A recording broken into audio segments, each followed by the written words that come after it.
You can say the Holy Land, some call him an ally, but the world knows him as Israel. 14 May 1948 is one of the most controversial dates in the history of the Middle East and the rest of the world. This is the day that Israel became a nation under UN Resolution 181.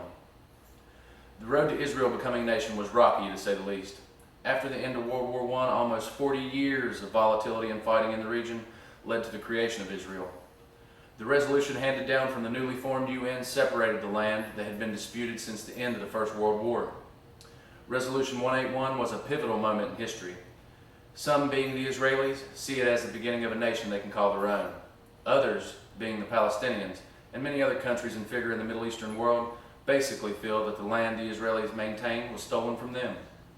Middle Eastern affairs started to fascinate me over 10 years ago and continues to captivate me more and more every day. It led me into the United States Army with one 15-month deployment to Iraq, and I am now in my junior year of studies in Homeland Security here at Kaiser University. My studies in Homeland Security are coupled with extensive research in numerous different Middle Eastern affairs, namely Islamic terrorism.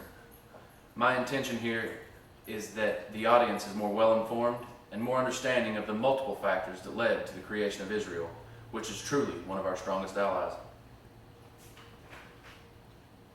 Let's begin with, according to Chris Truman, founder of the History Learning site, the disputed area was under Ottoman control from the early 1500s until the end of World War I, when the land was split between British and French control. With the Brits taking the land that is now Israel and Palestine, and the majority of the French-controlled land would later become Jordan and some parts of other countries.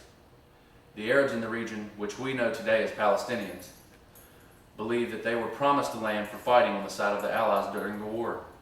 This was thought to be through what was called the McMahon Agreement, also known as the McMahon-Hussein Correspondence.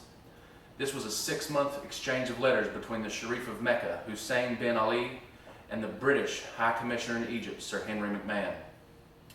On the other side, the Zionists, or Israelis, believed they were promised the land through the Balfour Declaration, which was a letter from the United Kingdom's Foreign Secretary, Arthur James Balfour, to Walter Rothschild, a leader of the British Jewish community.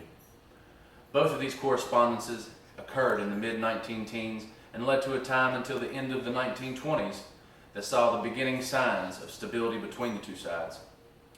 In 1929, relations broke down over Jerusalem and the region became a hotbed for violence and extremism that still occurs today. This was not only on one side. Both the Israelis and the Palestinians violated the laws of war and committed heinous acts towards each other during this time. Which brings me to my next point. In 1947, after years of trying to control the region, the British pretty much gave up. The straw that broke the camel's back was the 1946 bombing of the King David Hotel in Jerusalem, which was the headquarters for the British military. According to the Council on Foreign Relations, in the early parts of 1947, the British government announced that they would return the land they had charged with to the newly formed UN, which was only formed in 1945. And they would have to figure out what to do with the region.